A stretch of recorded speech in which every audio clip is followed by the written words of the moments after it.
a look at the EU's carbon border adjustment mechanism. Matthew Gardner is managing director with SustainServ. Hi, Matt. Hey Bob, how are you? Great. Thank you very much for being with me today. Great, my pleasure. Explain to me, please, what is the carbon border adjustment mechanism, or CBAM, as it's known as an acronym? CBAM is a new law that has come into effect as of October of last year, where companies in the EU who are importing materials of certain categories into the EU, they're being asked to account for the carbon impacts of those materials. The objective, the reason for this is because the European Union wants to make sure that under their climate legislation, their climate goals, they want to make sure that companies are not simply offshoring the manufacturing of products to parts of the world that don't have climate regulations in place. They want companies to be accounting for it and ultimately paying a carbon tax, if you will, on those materials. Is there a specific limited list of materials that apply here?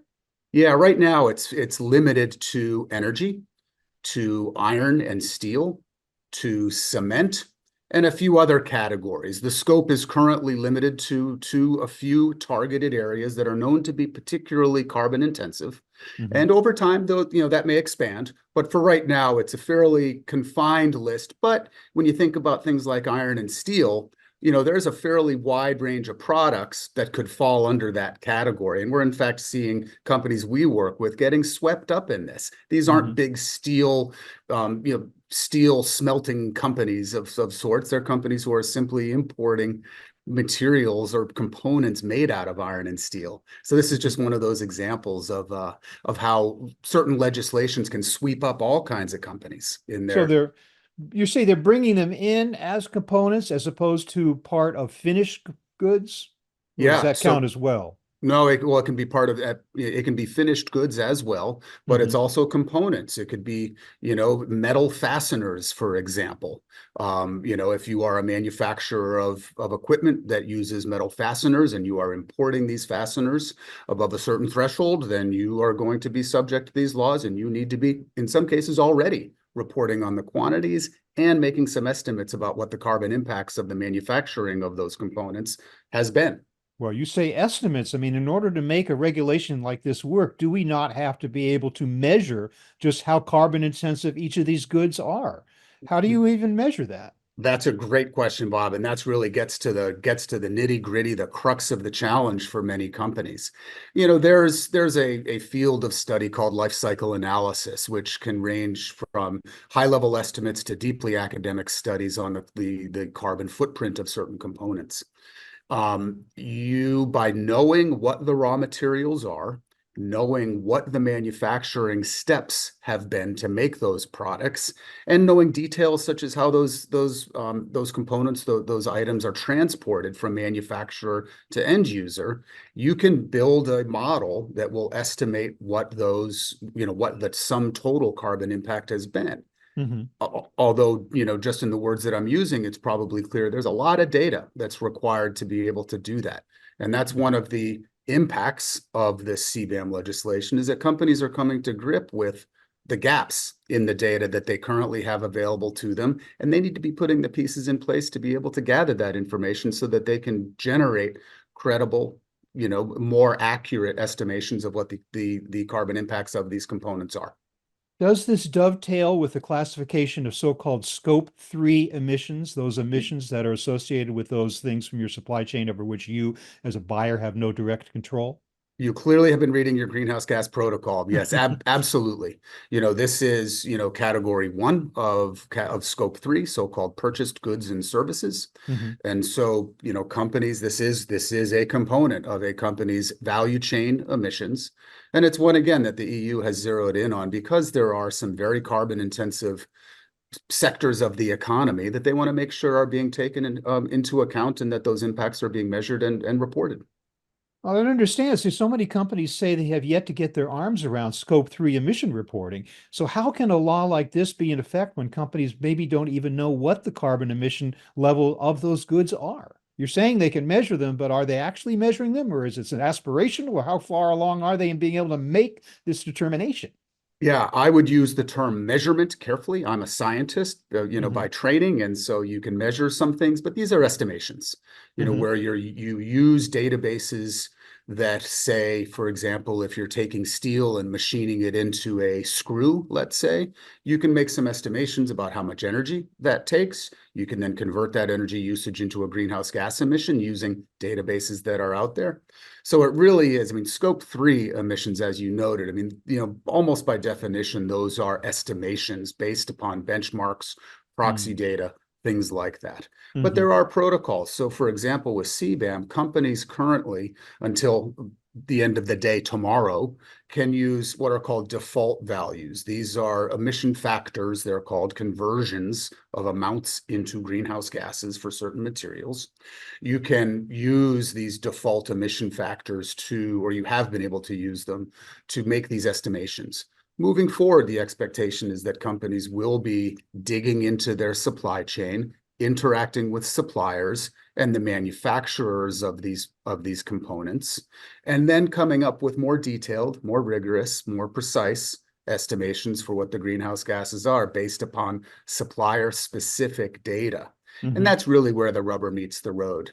The supplier specific data means that you have to be interacting with your suppliers and asking them a lot of questions, and they need to be willing to provide that information to you. So what we're Yeah. seeing are companies moving into the regime where they will be starting to contractually obligate their suppliers to be including this information along with, say, MSDS sheets or other things that they've been required to do over the years. They'll now be required to be including carbon impact information or information that allows the end user to be able to calculate the carbon impact of these items. But there's no argument, is there, with EU regulators as to what constitutes an acceptable method of measurement? I mean, they're adopting these criteria that you just described to me, and regulators say that's okay, and the reporting companies say that's okay, and everybody's on the same page, at least about that. It's a little bit of where the law gets a bit fuzzy, similar to the recently enacted Corporate Sustainability Reporting Directive, CSRD, which is Mm. another EU law that is really, a lot of companies are engaged with these days. The law leaves a little bit of latitude or has a little bit of unclarity in terms of the exact methodologies that they expect. And I think there will be a bit of a, let's call it a shakedown cruise as these laws are being put in place, as some case law starts to be developed. But companies need to be aware of this. They need to be, really putting in place efforts that are, to the best extent practicable, for example, of how they can be doing this and documenting their methodologies and then including that in their reporting. So again, what is the exact status of CBAM? Is it fully in effect, and are these taxes being paid, or is it simply at a reporting stage right now? Where are we? Right now, it's at a reporting stage, and through the end of 2025, the so-called transitional period is where companies are, they're not having to pay carbon taxes on anything or participating in the emissions trading scheme in the EU. Hmm. But for right now, they need to be documenting the amounts of the eligible materials that they are importing into the EU, and then providing estimates of the carbon footprints of these materials. Moving forward after on January 1, 2026 is when companies will need to be, starting to essentially purchase carbon credits for the materials that they are importing if those materials are coming from a region that does not have its own carbon tax in place. So they're really, again, trying to avoid the case where companies are simply offshoring carbon intensive activities to places that don't have carbon regulations. They're putting some hedges, some protections in place to make sure that companies are still, wherever they're manufacturing it, if this stuff is coming into the EU, then they are, they need to be accounting for it and ultimately paying a carbon tax on it. That kicks in on January 1st, 2026. Okay, wait a minute. Clarify for me. You're saying pay a carbon tax, but also pay carbon offsets. Is it either or? Is it both or what? I'm using those terms interchangeably. Good I see. catch. I see. So it's purchase credits Hmm. and participate in the emissions trading scheme, um, based upon the amount of carbon impact that those materials have. Hmm. And yeah, that's the what I'm saying. Has anyone come up with any projections as to the ultimate impact of this in terms of the amount of tax or the amount of offsets that will have to be paid once the law kicks in fully? Some estimates are saying that up to 50% of the emissions trading scheme within the EU will be constituted by CBAM compliance. Mm, We'll see as companies are spinning up. I haven't seen estimates of what that total value is, but it will be quite substantial. I mean, mhm. obviously, the EU will be bringing in, does import a lot of materials from various corners of the world, many of which don't have the carbon laws in place. And so we'll be seeing a lot of economic activity as a result of this. Will we see a model like this repeated elsewhere in the world, specifically in the United States or elsewhere? It's been bandied about in here in the U.S. I wouldn't hold my breath here in the U.S. As we were discussing, this is an election year, and the U.S. Congress moves relatively slowly on this. Hmm. Hmm. But not impossible. Not We'll see it. impossible. Never say never. Yeah, we'll see it at some point. Well, we will have to see what happens. But Matthew Gardner, SustainServ, thank you for explaining to me just what the carbon border adjustment mechanism is and the impact it's going to have and what we need to look out for in order for companies to adjust to it. Thank you very much for your time. My pleasure, Bob. Thank you.